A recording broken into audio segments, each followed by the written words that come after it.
Hi everybody. We were going to do a loose leash session today, but it turned out to be really cold and rainy and wet and gross and gray outside. So we're going to do something else. If I do the loose leash in the house later, I will definitely film it for you. But I thought since we were pretty much stuck in the house, we would do a thing about nipping and biting, because it is a really common problem. Every puppy does it, some worse than others, and we get a lot of posts about it in the sub. What is she eating? Oh, it's a toy. Okay. Your first line of defense against nipping and biting too hard is socialization. Wendy here is my dog, one of my dogs. She's just a month under 2 years old, but she's a mix of several different high energy breeds. So she can keep up with a puppy. She's also very gentle, and she's very good about not getting mad at the puppy when they nip too hard, and just speaking dog and either yelping or giving them a growl or a gruff to tell them to settle down. So socialization is your first line of defense. Get your puppy around lots of other puppies. Get into a puppy class, puppy kindergarten, puppy play group, something. If you can't do that, get them around friends that have other adult fully vaccinated dogs, and make sure they're in a safe place. If your puppy's not fully vaccinated yet, don't go taking them to the park. That's probably not a good idea. But socialization is super important, so you got to find a medium in there somewhere. And what the socialization with other dogs will do is they do have to work for you as far as teaching them bite inhibition and stuff, because if they bite the other dog too hard, oftentimes, like if it's a puppy, they will yelp and they won't play with them anymore. And then if it's an older dog, they will also yelp sometimes, and then sometimes they'll give them a growl or a little gruff to be like, I'm sick of your shit, settle down. And so they learn that there are boundaries to things. Also, my cats are good at boundaries, because they don't hesitate to smack poor Nolly upside the face and thump her in the head when she gets a little out of control with them. So if you happen to have cats and a puppy, just let them go as long as your cats are comfortable. I have no idea what she's doing right now. Me and Nolly's daddy, we're not in the no bite camp. We like to get down on the floor and wrestle and roughhouse with our doggies. So that's why I'm down on the floor. And so we don't focus on no nipping and biting. We focus on appropriate nipping and biting. No bites to the face. Nolly's getting really good at that. She's getting to where she'll give kisses instead, but she still bites every once in a while, and it hurts. But you just got to do what you do. We don't want her to chase our feet and toes and nip at them while we're walking across the room. And so we focus on, hands. We play with her with our hands. And if she nips us, that's okay with us. And we just focus on teaching her not to bite so hard. If you're different and you don't want your puppy to bite you at all, then just do what I do when your puppy nips you, period. Everybody's different. It's cool. If you don't like, don't want your puppy nipping at your hands, that's totally fine. It's totally cool. These two, Wendy already knows, but Nolly will also learn the rules to games. Like when she plays tug, she can't be biting hands and trying to readjust and stuff like that. So she will learn the rules. Wendy's really good at bite inhibition. This worked out really well for her, as it does with every other dog I've worked with. I can play with her and roughhouse and wrestle and stuff. And if a body part ends up in her mouth, she will immediately stop and open her mouth and settle down a little bit.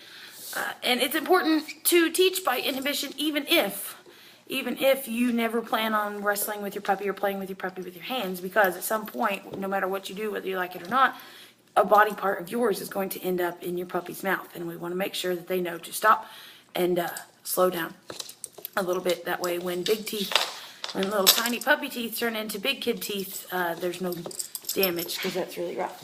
So you can see those two back there. Wendy's pretty tolerant. She lets Nolly get away with a lot. She's usually much better about teaching boundaries and bite inhibition to puppies, but for some reason, I guess because Nolly's in her family and she sees her every day, she lets her get away with more than usual. So she's failing me on that one.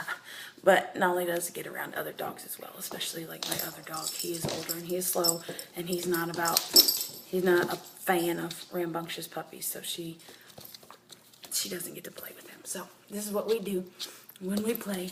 See, I let her gnaw on me. Yes, I let her gnaw on me. Now I'm going to be rough with her just to try to get her to bite me too hard so I can show you. But, you know, I'm not hurting her at all.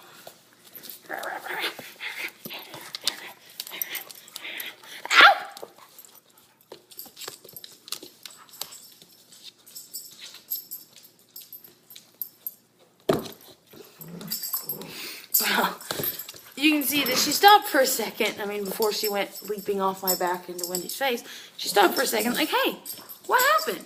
Why'd you do that? So that's exactly what we do. And it just teaches her that all the playing stops and all the fun stops when you bite too hard or you play too rough. I'm on the floor a lot with her since she's so little. So I, cover my face and hole up and don't let her get at me.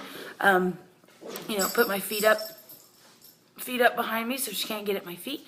If we're sitting, I'll tuck my feet underneath my butt and cross my arms and stick my face up and just freeze like a tree. That's all you do, freeze like a tree. And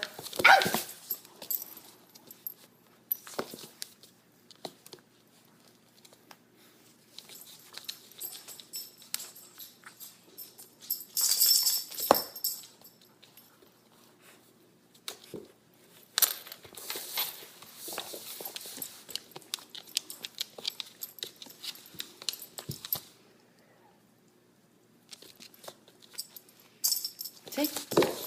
Sometimes it takes a while, and I'm wearing pretty much the worst hairstyle for this today. These little buns. She thinks they're chew toys.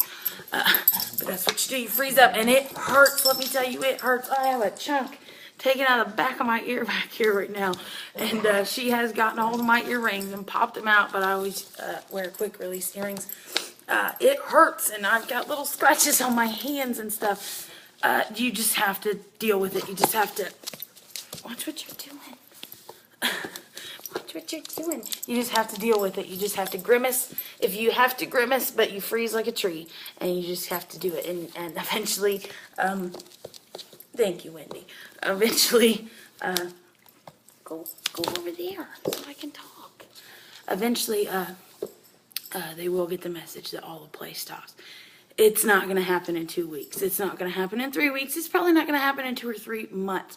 You're going to be dealing with this still probably when your puppy is 6 months old. Now, it's going to get better as time goes on, but it's not going to go away immediately.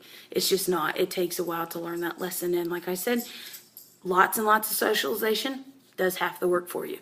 But now I can get Wendy. Wendy, come here. Come here. She may bark, warning. I can play with Wendy and get her all riled up. Wendy.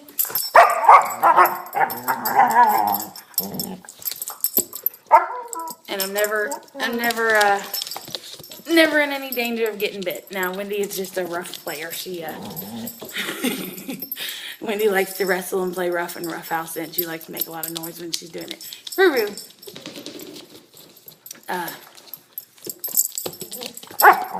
But that's the end result. It's, that is the end result, is you will get a dog that you can play with and roughhouse, and you're not going to get bit. And puppy needle teeth hurt, so we want to make sure and teach that lesson in the very beginning so that when puppy needle teeth turn into big kid teeth, nobody gets hurt and everybody stays safe. So, you are not alone.